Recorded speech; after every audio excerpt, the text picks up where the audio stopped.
High বন্ধুরা, আপনারা দেখছেন উই আর গার্মেন্টস ওয়ার্কার। নতুন আরেকটি ভিডিওতে আপনাদেরকে স্বাগতম জানাচ্ছি।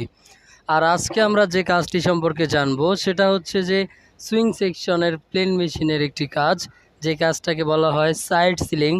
টেপ টেপ দিয়ে সাইড সিলিং করতে হয়।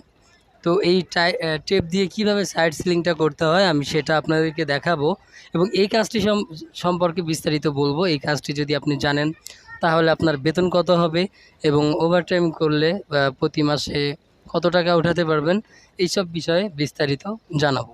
তো চলুন শুরু করে দিই।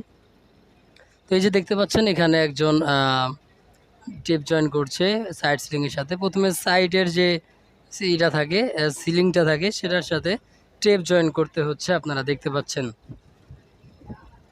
তারপর এটাকে মানে পুরো সাইডটাকে করা শেষ হয়ে গেলে আমি একটু দেখাই। এই যে দেখতে পাচ্ছেন গেঞ্জির সাইডে যেটা থাকে, এই যে গেঞ্জির সাইডে যে সিলিংটা থাকে, আমার গেঞ্জিতে দেখুন এই যে দেখতে পাচ্ছেন এই রকম যে সাইড সিলিংটা থাকে একদম গেঞ্জির সাইডে, মানে সাইডের যে ফাড়াটুকু থাকে ওই সেটুকুকেই বলা হয় সাধারণত সাইড সিলিং।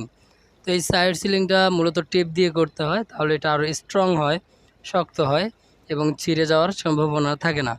এই জন্যই মূলত এই সাইড সিলিংটা টেপ দিয়ে করা হয়। তো এই টেপ জয়েন্ট সাইড সিলিং মূলত প্রতি ঘন্টায় আপনাকে 80 থেকে 100 পিসের মতো করতে হবে প্রতি ঘন্টায়। এই যে দেখতে পাচ্ছেন উনি করছে এখানে। এটা সাধারণত 80 পিস থেকে 100 পিসের মতো করতে হয়। যদি আপনি 80 পিস করতে পারেন তাহলে আপনার বেতন 10.5 থেকে 11,000 টাকার মধ্যেই হয়ে যাবে।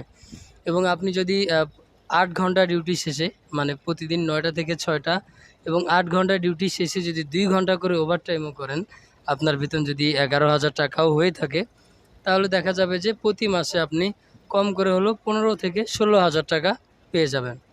মানে এই কাজটা জানলে 15-16 হাজার টাকা প্রতি মাসে তোলা কোনো ব্যাপারই না। তো এই ছিল আজকের ভিডিওটি কেমন লাগলো অবশ্যই জানাবেন কমেন্ট করে, এবং আমার চ্যানেলে নতুন হলে অবশ্যই একটি সাবস্ক্রাইব করে আমার পাশে থাকবেন। সবাইকে অসংখ্য ধন্যবাদ ভিডিওটি দেখার জন্য। খোদা হাফেজ।